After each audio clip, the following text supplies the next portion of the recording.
তিনি বছৰ হৈ গল 1 লাখ লৰা ছোৱালীয়ে চৰকাৰী চাকৰি পালে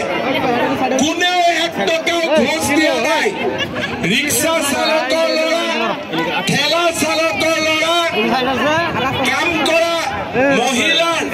লৰা কৃষকৰ লৰা আজি চৰকাৰী চাকৰি পায় এতিয়া পুলিচত নতুনকৈ জুলাই মাহত ইন্টাৰভিউ হ'ব আৰু নতুনকৈ মই 50,000 চৰকাৰী চাকৰি দিম ৰাইজ 1 লাখ দিয়া হৈ গল 50,000 আৰু চাকৰি দিম কোনে পাব দুখীয়া ঘৰৰ ল'ৰা ছোৱালীয়ে পাব কোনে পাব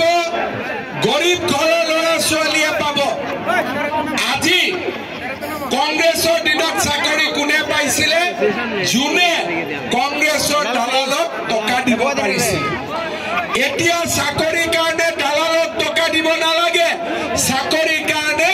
দুখীয়া মানুহেও চৰকাৰী চাকৰি বিনা পইচাত পাব পাৰে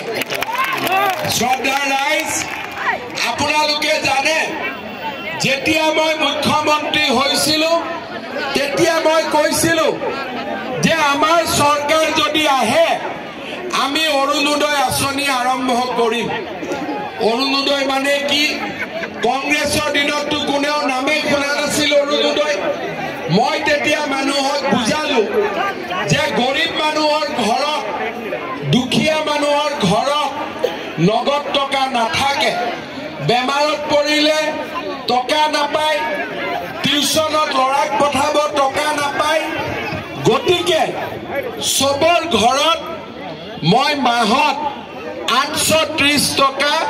বেংকৰ একাউণ্টত জমা দিম চৰকাৰ হ'ল 20 লাখ মহিলাৰ বেংকৰ একাউণ্টত প্ৰথমতে 830 টকা এতিয়া আমি 1250 টকা জমা দিওঁ কিমান মহিলাই পায় 30 লাখ মহিলা এইবাৰ আমি কি কৈছো যে আপোনালোকে যদি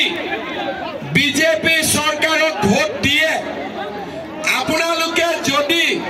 সুৰেশ বৰাক ভোট দিয়ে বিজেপিৰ চৰকাৰ দিল্লীত দিছপুৰত বিজেপিৰ চৰকাৰ মই ধিং সমষ্টিৰ প্ৰত্যেক ঘৰে ঘৰে অৰুণোদয় আঁচনি এজন দুজন নহয় ধিঙত 55,000 ঘৰ আছে আৰু 55,000 আজি 20,000 মানুহে অৰুণোদয় পাই আছে যদি এইবাৰ বিজেপিৰ চৰকাৰ হয় মই আগত যি 20,000 ঘৰত পাই আছিলে তাৰ লগত আৰু 35,000 যোগ কৰি 55,000 পৰিয়ালক মই অৰুণোদয় আঁচনি দিয়াৰ ব্যৱস্থা কৰিম চাকৰি বিনামূলীয়া অৰুণোদয় বিনামূলীয়া মাত্ৰ ৰেচন কাৰ্ড থাকিলেই আমি অৰুণোদয় আঁচনি ঘৰত নিজে নিজে পাই যাম বুজি পালো নে নাই বুজি পালো এতিয়া আপোনালোকে চাওক কংগ্ৰেছক যদি আমি ভোট দিওঁ কংগ্ৰেছে আমাক কি দিব দিল্লীত চৰকাৰ কাৰ মোদী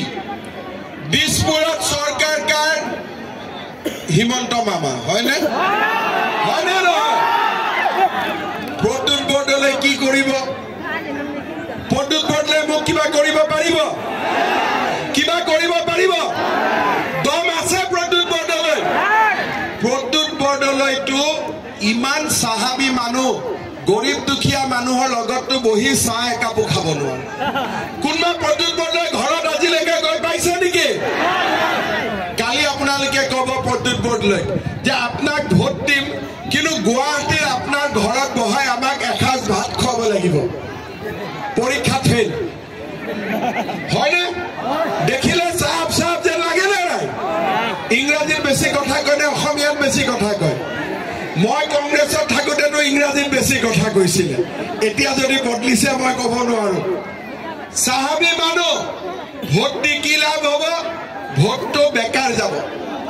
গৰু ঘৰত আছে দানা খুৱাই আছো গাখীৰ নিদিয়ে কি লাভ হ'ব কিবা লাভ হ'ব নেকি প্ৰদ্যুৎ বৰদলৈক ভোট দিলে কোনো কাম নহ'ব আমিনুল ইছলামক ভোট দিলে ৰাইজৰ কাম নহ'ব কিন্তু মোদীক ভোট দিলে বিনা পইচাত চাকৰিও পাম বিনা পইচাত অৰুণোদয় আঁচনিও আমি ঘৰে ঘৰে পাম শ্ৰদ্ধা ৰাইজ এইবাৰ আমি কি সিদ্ধান্ত লৈছো যে আমাৰ মেট্ৰিক পৰীক্ষাৰ ৰিজাল্ট অহা কালি নহলে অহা পৰহি বা পিছদিনা মেট্ৰিক পৰীক্ষাৰ ৰিজাল্ট দিব মেট্ৰিক পৰীক্ষাৰ ৰিজাল্ট দিয়াৰ পিছত এইবাৰ ঢিঙৰ সব ল'ৰা ছোৱালী কলেজত পঢ়িব লাগিব ঠিক আছে কলেজত এডমিশন ফিজ দিব নালাগে ফ্ৰী ঠিক আছে কলেজত কোনো ল'ৰা ছোৱালীয়ে পঢ়িলে এডমিশনত ফিজ দিব নালাগে তাৰ লগত কিতাপ কিনিবৰ কাৰণে সব ল'ৰা ছোৱালীৰ বেংক একাউণ্টত মই টকা দিম কিতাপ কিনাৰ খৰচাও মোৰ ঠিক আছে আৰু তাৰ লগত ঢিঙৰ যিবিলাক ছোৱালী এইবাৰ কলেজত এডমিশন ল'ব তাৰ বেংক একাউণ্টত মই আৰু 10,000 টকা ভৰাই দিম তাৰমানে ল'ৰা ছোৱালীৰ এডমিশন ফ্ৰী ল'ৰা ছোৱালীৰ কিতাপ ফ্ৰী তাৰ লগত ছোৱালী কলেজত গ'লে বেংক একাউণ্টত 10,000 টকা কাৰ দায়িত্ব মামাৰ দায়িত্ব ঠিক আছে এতিয়া এটা কথা মই জানো যে ঢিঙত বহুত মানুহৰ মাটিৰ কাগজ নাই হয় নে নহয় আজি বসুন্ধৰা আঁচনি কোনে আনিলে আজি অসমৰ মানুহে যুগ যুগ ধৰি মাটিৰ কাগজ পোৱা নাছিলে বসুন্ধৰা 1 বসুন্ধৰা 2 কোনে কৰিলে বিজেপি চৰকাৰে কৰিলে এতিয়া অহা 2 মাহ পিছত বসুন্ধৰা 3 আঁচনি আহি আছে ঢিঙৰ মানুহক প্ৰদ্যুৎ বৰদলৈ কৰি দিব নে মামাই কৰি দিব কাৰ ওপৰত বিশ্বাস আছে আমিনুল ইছলামে কৰি দিব নে মামাই কৰি দিব কোনে কৰি দিব পাৰিব